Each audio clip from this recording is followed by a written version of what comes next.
So you decide to form a political party, you get funding from outside for purposes of protecting the interests of foreigners by, for example, saying, after we have come, we shall amend the law and give all these other people from this country citizenship in Uganda. That's wrong.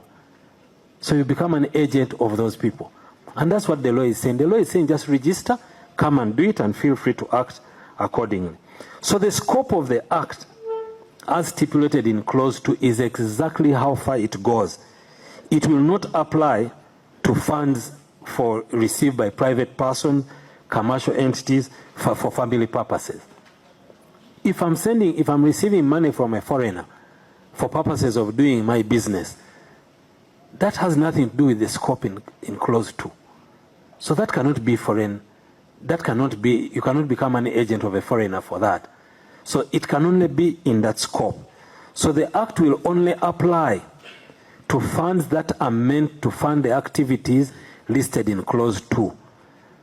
That is the activities that are intended to promote the interests of foreigners, influencing the development policy of Uganda, and funding of political activities or contesting for elections for the benefit of foreigners. Of course, the question has been out there. How do we know? That's a question of evidence. For example, when we wrote the law that it shall be criminal to commit murder, we did not tell you how to prove murder.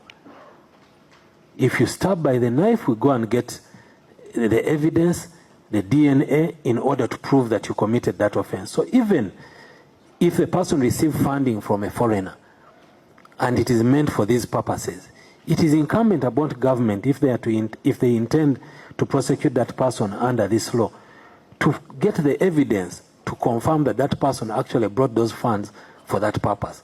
And if they cannot, then the law will not be held against that person. Honorable Chair and members, concerns have been raised regarding some of the definitions in the bill. It is important to note that the definitions provided for under the bill are only limited to the context of the bill. The word foreigner, for instance, in the bill is used in reference to a foreigner who engages in activities as set out in clause 2 of the bill. That is activities that are intended to promote the interests of foreigners.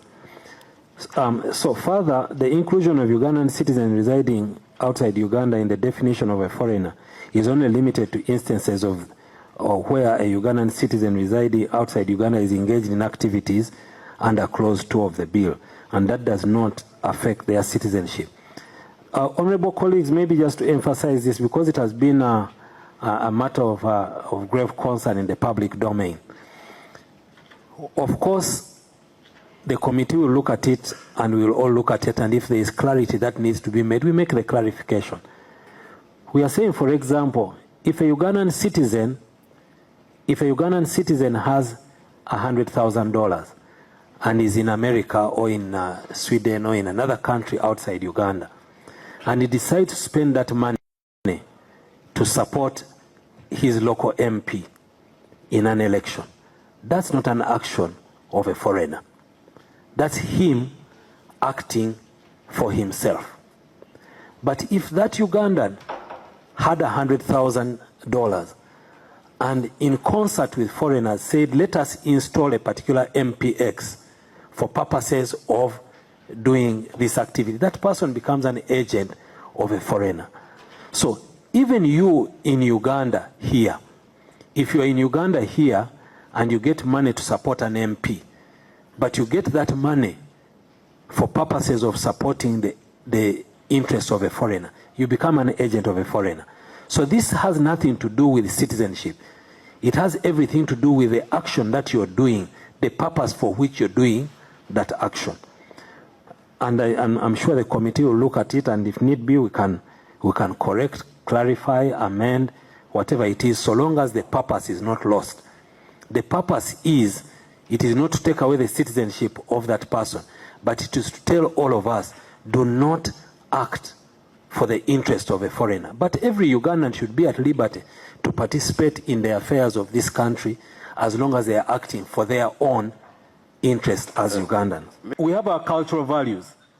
If you want to go and promote a foreign value, it's perfectly fine. Just register as a foreigner and an agent of a foreigner and represent that interest. Influencing the development policy of Uganda. For example, in Uganda here, we may say that our development policy now is putting money in the hands of the people through PDM.